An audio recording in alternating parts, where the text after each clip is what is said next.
그 후에 아하수에로 왕이 아각 사람 함무다다의 아들 하만의 지위를 높이 올려 함께 있는 모든 대신 위에 두니 대궐문에 있는 왕의 모든 신하들이 다 왕의 명령대로 하만에게 꿇어 절하되 모르드게는 꿇지도 아니하고 절하지도 아니하니 대궐문에 있는 왕의 신하들이 모르드게에게 이르되 너는 어찌하여 왕의 명령을 거역하느냐 하고 날마다 권하되 모르드게가 듣지 아니하고 자기는 유다인임을 알렸더니 그들이 모르드게의 일이 어찌 되나 보고자 하여 하만에게 전하였더라. 하만이 모르드게가 무릎을 꿇지도 아니하고 절하지도 아니함을 보고 매우 노하더니 그들이 모르드게의 민족을 하만에게 알림으로 하만이 모르드게만 죽이는 것이 부족하다고 생각하고 아하수에로의 온 나라에 있는 유다인 곧 모르드게의 민족을 다 멸하고자 하더라. 아하수에로 왕 제20년에 12년에 첫째 달 곧 이스날에 무리가 하만 앞에서 날과 달에 대하여 부르 곧 제비를 뽑아 12째 달 곧 아다로를 얻은지라.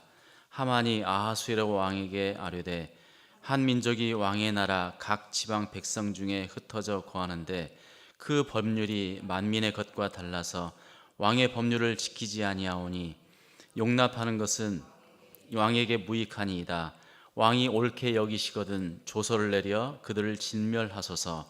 내가 은 1만 달란트를 왕의 일을 맡은 자의 손에 맡겨 왕의 금고에 드리리이다 하니 왕이 반지를 손에서 빼어 유다인의 대적 곧 아각 사람 함무다다의 아들 하만에게 주며 이르되 그 은을 내게 주고 그 백성도 그리하노니 너의 소견에 좋을 대로 행하라 하더라. 첫째 달 13일에 왕의 서기관이 소집되어 하만의 명령을 따라 왕의 대신과 각 지방의 관리와 각 민족의 관원에게 아하수에로 왕의 이름으로 조서를 쓰되 곧 각 지방의 문자와 각 민족의 언어로 쓰고 왕의 반지로 인치니라. 이에 그 조서를 역졸에게 맡겨 왕의 각 지방에 보내니 12째 달 곧 아달월 13일 하루 동안에 모든 유다인을 젊은이 늙은이 어린이 여인들을 막론하고 죽이고 도륙하고 진멸하고 또 그 재산을 탈취하라 하였고 이 명령을 각 지방에 전하기 위하여 조서의 초본을 모든 민족에게 선포하여 그날을 위하여 준비하게 하라 하였더라. 역졸이 왕의 명령을 받들어 급히 나가매 그 조서가 도성 수산에도 반포되니 왕은 하만과 함께 앉아 마시되 수산성은 어지럽더라. 그 앞에 2장에 보면 이제 에스더가 왕비로 간택이 됩니다. 그때가 이제 아하수에로 왕 제7년이고 또 이 3장에 넘어오면서 아하수에로 왕 제12년에 일어난 일이라고 이렇게 소개되어 있는데요. 그러니까 한 5년 정도 지나서 일어난 일입니다. 그러니까 2장과 3장 사이는 한 5년 정도 시간이 공간이 있는 거죠. 이제 3장에 들어오면서 이 하만이라는 사람이 등장을 합니다. 이 하만이라는 사람을 어떻게 소개하고 있느냐 하면 아각 사람이다 이렇게 소개하고 있습니다. 함무다다의 아들이다 이렇게 소개하고 있어요. 그런데 이 아각 사람은 누구냐 하면 그 아말렉 족속의 왕이었습니다. 사울 왕이 이제 그 하나님의 명령을 받고 사무엘을 통해서 하나님의 명령을 받고 이 아말렉을 완전히 진멸을 시켜야 되는데 그렇게 하지 않았지요. 그래서 하나님께서 그 일 때문에 사실 그 일 때문에 사울 왕이 이제 폐위를 당하게 됩니다. 하나님께서 15장 그 사무엘상 15장에 보면 아말렉을 쳐서 소유도 남기지 말고 남자 여자 아이들 할 것 없이 다 없애버려라. 그리고 그 짐승들까지 다 없애버려라. 그렇게 했어요. 그런데 이 사울이 돌아올 때 보니까 이 짐승들을 나쁜 것만 다 없애고 아주 좋은 것 그런 것은 그대로 가지고 왔습니다. 굉장히 실리적으로 실용적으로 생각하고 그거 왜 버려? 이 좋은 것을 왜 버려? 라고 생각을 했을 수도 있겠죠. 다 가지고 왔습니다. 나중에 사무엘한테는 이제 변명할 때는 내가 하나님께 제사 드리기 위해서 이걸 가져왔다라고 이렇게 변명을 하긴 합니다. 그런데 그 짐승들과 함께 살려서 데리고 온 사람이 하나 있는데 그게 바로 그 아말렉 왕이었습니다. 그 사람 이름이 바로 아각입니다. 그 아각을 데리고 왔어요. 살려서 데리고 왔습니다. 그게 바로 이제 그 아각 사람의 근원이라고 볼 수 있을 것 같습니다. 자, 그런데 이 일이 있고 나서 바로 이제 사무엘상에 보면 바로 하나님께서 반응을 보이시는데, 하나님께서 이 사무엘에게 나타난 사무엘에게 말씀하시기를 내가 사울을 왕으로 세운 것을 후회한다, 이렇게 말씀하시면서 그 사울에게 찾아가라고 이렇게 명하십니다. 그러자 사무엘이 밤새도록 잠도 못 자고 여호와께 부르짖으면서 근심하다가 아침 새벽에 이제 사울을 찾아갑니다. 사울을 찾아가는데 그 짐승들 우는 소리가 나죠. 다 진멸하였다고 이제 사울은 얘기를 해요. 그런데 저 짐승 소리가 뭐냐고 물어보니까 내가 하나님께 제사 드리기 위해서 이 짐승들을 데리고 왔다, 이렇게 얘기를 해요. 그러자 거기서 사무엘이 얘기를 하죠. 여호와께서 번제와 다른 제사를 그의 목소리를 청중하는 것을 좋아하심 같이 좋아하시겠나이까. 순종이 제사보다 낫고 듣는 것이 수량의 기름보다 낫습니다, 이렇게 얘기합니다. 그러면서 덧붙이기를 거역하는 것은 점치는 죄와 같고 완고한 것은 사신우상에게 절하는 죄와 같음이라. 왕이 여호와의 말씀을 버렸으므로 여호와께서도 왕을 버려 왕이 되지 못하게 하셨나이다, 이렇게 아주 심각하게 얘기를 합니다. 자, 그리고 나서 사무엘이 그 아각이라는 사람을 길갈에 데리고 가서 죽입니다. 그런데 그 뒤에 쭉 보면 그 사울이 아말렉 족속을 다 진멸하지 않았던 것 같습니다. 그 뒤에 보면 다윗과 싸우는 사람 중에 아말렉 족속이 계속 나옵니다. 사울이 죽고 나서 처음 다윗이 전쟁했던 사람이 누구냐면 아말렉 사람이었습니다. 그러니까 아말렉 사람들을 다 죽이지도 않았던 것 같아요. 아각을 데려왔을 뿐만 아니라. 아각을 왜 데려왔을까? 다른 짐승들 나쁜 것은 다 버리고 좋은 것을 데려온 걸 보면 아각이 그래도 쓸만한 사람이다 생각하고 데려왔던 것 같아요. 아각이 어쩌면 이 전쟁을 잘했던 것 같습니다. 싸움도 잘하고. 어쩌면 그 아각을 쓸모가 있다고 생각하고 살려서 데리고 왔던 것 같아요. 자, 그런데 한 500년이 지난 다음에 그것도 이스라엘 땅도 아닌 저 이방 땅에서 그 아각의 후예가 나타납니다. 바로 하만이죠. 다윗 이후로 어쩌면 이 성경에 나오지 않습니다. 이 아말렉이라는 이름이 나오지 않아요. 그런데 바로 이 에스더서에 이 하만이라는 사람이 나오는데 이 하만이 바로 아각 사람이다, 이렇게 해서 아각이라는 이름이 나옵니다. 아말렉 왕. 잊혀졌던 아말렉의 잔재가 여기에 나오는데 그냥 살짝 나오는 게 아니라 아주 심각한 결과로 나타납니다. 이 하만이 공로를 많이 썼던 것 같아요. 싸움도 잘하고 아주 잔인하고. 그러니까 아마 옛날에는 싸움 잘하면 왕이 이뻐했겠죠. 왕을 위해서 열심히 싸우니까, 싸움도 잘하고 하니까, 그리고 잔인하고 왕한테는 잘하고. 그래서 이 하만을 총리로 세우지요. 모든 관리 위에 뛰어난 사람으로 세웁니다. 모든 권한을 주죠. 어쩌면 제국의 총리가 되었습니다. 자, 그런데 하만이 이상한 명령을 해요. 어떤 명령을 해요? 모든 사람이 자기에게 무릎을 꿇어야 된다는 거예요. 그리고 절해야 된다는 것입니다. 자, 그런데 이거에 반대하는 사람이 있었습니다. 바로 모르드게였죠. 모르드게는 무릎을 꿇지도 않고 절하지도 않았습니다. 이 유다 사람들이 이방 땅에 붙잡혀 가 있었지만 그 당시 분위기로 봤을 때 어쩌면 모르드게뿐만 아니라 거의 아주 많은 사람들이 무릎을 꿇지 않았을 것 같아요. 우리가 잘 아는 다니엘이나 느헤미야, 에스라, 스룹바벨, 또 여기 나오는 에스더, 왕후, 이런 사람들을 보면 그 당시에 유대인들이 어쩌면 신앙적으로 굉장히 부흥기였지 않았을까. 그리고 이 시기가 어느 시기냐면 1차 귀환, 1차 귀환 끝나고 2차 귀환하기 그 사이, 그 중간쯤 되는 그 시기입니다. 그러니까 지금 이 분위기는, 유다 사람들의 분위기는 하나님께서 약속하신 대로 우리가 귀환해서 성전을 건축할 수 있는 가능성이 있다. 하나님께서 그 약속하신 것을 이루어 주신다라고 하는 그런 기대감이 있었고, 그런 것을 눈으로 보고 그런 경험하고 있었기 때문에 어쩌면 굉장히 자신감이 있었고, 또 하나님께서 신실하게 살아가는 그런 사람들이 많이 있었던 것 같습니다. 그럴 가능성이 충분히 있죠. 그래서 모르드게도 절하지 않고, 아주 담대하게 절하지 않고, 또 이 동료들이, 그 옆에 있는 사람들이 계속 권면해요. 매일 찾아가서 권면했다고 그래요. 그런데 절하지 않습니다. 근데 그런 걸 보고 이 하만이 아주 분노합니다.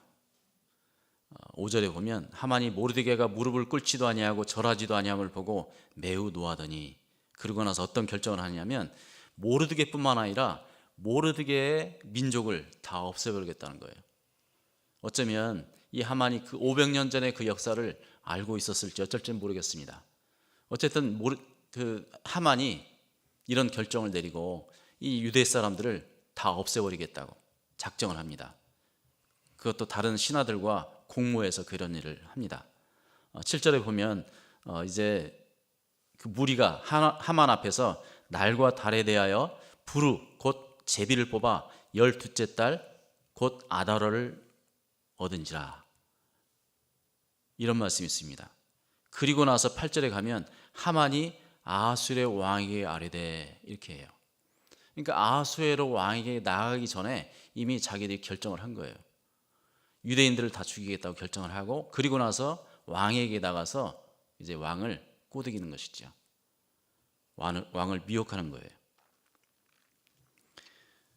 그래서 왕이 듣기 좋은 말로, 왕이 수긍할 듯한 말로 얘기를 합니다.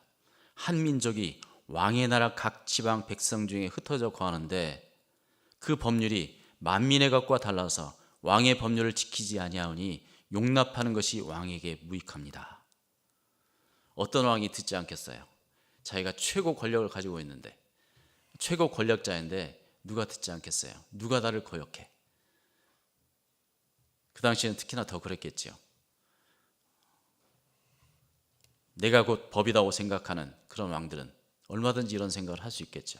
그래서 그 왕의 그 약점을 노리고 그렇게 권면하고 왕이 결정을 내리도록 합니다. 어떤 결정을 내리냐면 네 마음대로 해라. 하만, 네 마음대로 해라. 그런 결정을 내려요. 그리고 또 이 왕이 그런 결정을 내릴 수밖에 없었던 이유는 그 뒤에 9절에 보면 왕이 옳게 여기시거든 조서를 내려 그들을 진멸하소서, 이렇게 하고 나서 내가 은 1만 달란트를 드리겠다라고 얘기를 해요. 은 1만 달란트면 그 헤로도토스라고 하는 역사가가 있는데, 그 사람이 쓴 책을 보면 그 당시에 바사 왕국 전체 수입이 1년 수입이 1만 5천 달란트 정도 됐다고 합니다. 그러니까 1만 달란트라고 하면 어마어마한 숫자예요. 어마어마한 돈이에요. 그 당시에 그 어마어마한 돈을 이 왕에게 제시하면서 자기 뜻을 이뤄갑니다. 그 자기의 뜻은 뭐냐면 유대 사람들을 다 죽이겠다는 거예요. 히틀러가 유대인들을 다 죽였죠. 홀로코스트가 일어났어요. 이때 벌써 그 홀로코스트가 일어나는 거예요. 일어날 가능성이 있던 거예요. 이 하만이 유대인들을 다 죽여버리려고 했어요. 한날 한시에 하루 동안 유대인들을 다 죽이도록 그렇게 결정을 했습니다. 그 일을, 그 내용을 보지도 않고 왕은 그냥 네가 알아서 해라 허락을 해준 거예요.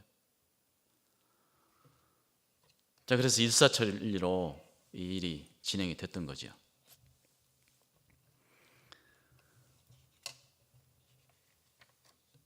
그 당시 이 아하수에르 왕이 다스렸던 그 지역은 어디냐면 인도로부터 구스까지라고 이렇게 얘기하고 있어요.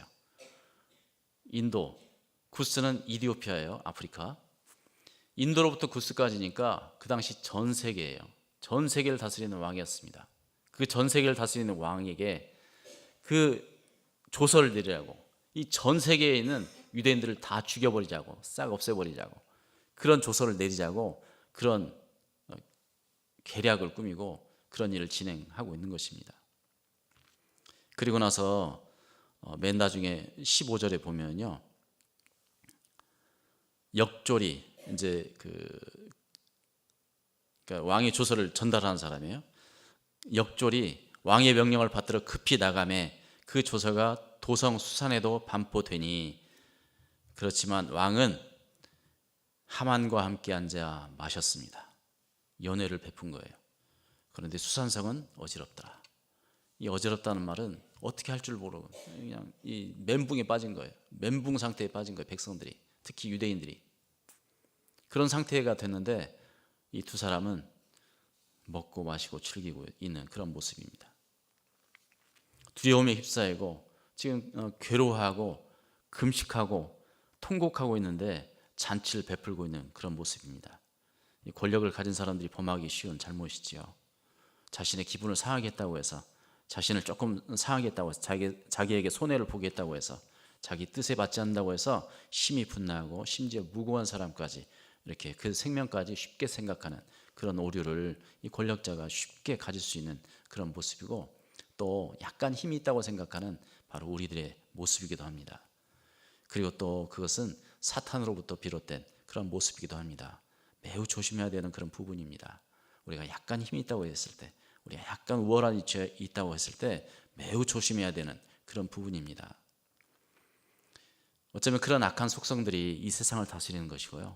또 그런 악한 속성이 우리를 자연스럽게 오염시키는 그런 부분이기도 합니다. 사도 베드로는 이렇게 권면합니다. 근신하라 깨어라. 너희 대적 마귀가 우는 사자같이 두루다니며 삼킬 줄 찾나니 너희는 믿음을 굳게 하여 그를 대적하라. 이는 세상에 있는 너희 형제들도 동일한 고난을 당하는 줄 알미라. 우리가 의를 위해서 살려고 하면, 하나님의 뜻에 맞게 하나님께서 원하시는 대로 살려고 하면 고난을 당할 수밖에 없죠. 손해를 감수할 수밖에 없습니다.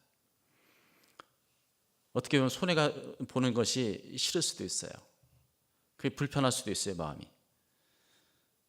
그렇지만 우리가 하나님의 뜻에 맞게 순종하는 것, 그것은 절대적으로 필요한 것입니다. 우리가 불순종했을 때 이 사울이 자기가 전혀 생각지 못한 그 결과를 가져왔던 것처럼, 우리도 어느 한 순간에 어느 한 부분에서 불순종했을 때 그 결과가 아주 심각하게 나타날 수가 있습니다. 우리 순종하는 것은 말할 것도 없고요. 그 순종으로 인해서 찾아오는 고난이나 어려움, 그 불편함, 또 손해보는 것 같은 그런 마음, 그런 것들을 우리가 감당할 수 있어야 됩니다. 그랬을 때 하나님께서 우리와 함께 하십니다. 하나님께서 우리를 지켜주십니다. 그래서 이 에스더 뒷부분에 보면 하나님께서 어떻게 반전을 시키는지 그것을 잘 보여주고 있습니다. 오늘도 우리가 주님의 뜻에 맞게 살려고 할 때, 의를 행하려고 할 때 당하는 고난들, 불이익들, 또 어떻게 보면 우리 마음을 불편하게 하는 것들, 이런 것들을 이길 수 있는 방법은 우리 하나님의 도우심을 기대하면서 그분을 바라보는 방법밖에 없을 것 같습니다. 그분을 의지하고 정말 지혜롭게 우리를 미혹하는 그 순간순간들, 또 우리를 어렵게 하는 그 순간순간들을 잘 지켜내고 이겨낼 수 있기를 축복합니다. 기도하겠습니다. 하나님, 이 새벽에 저에게 말씀을 주셔서 감사합니다.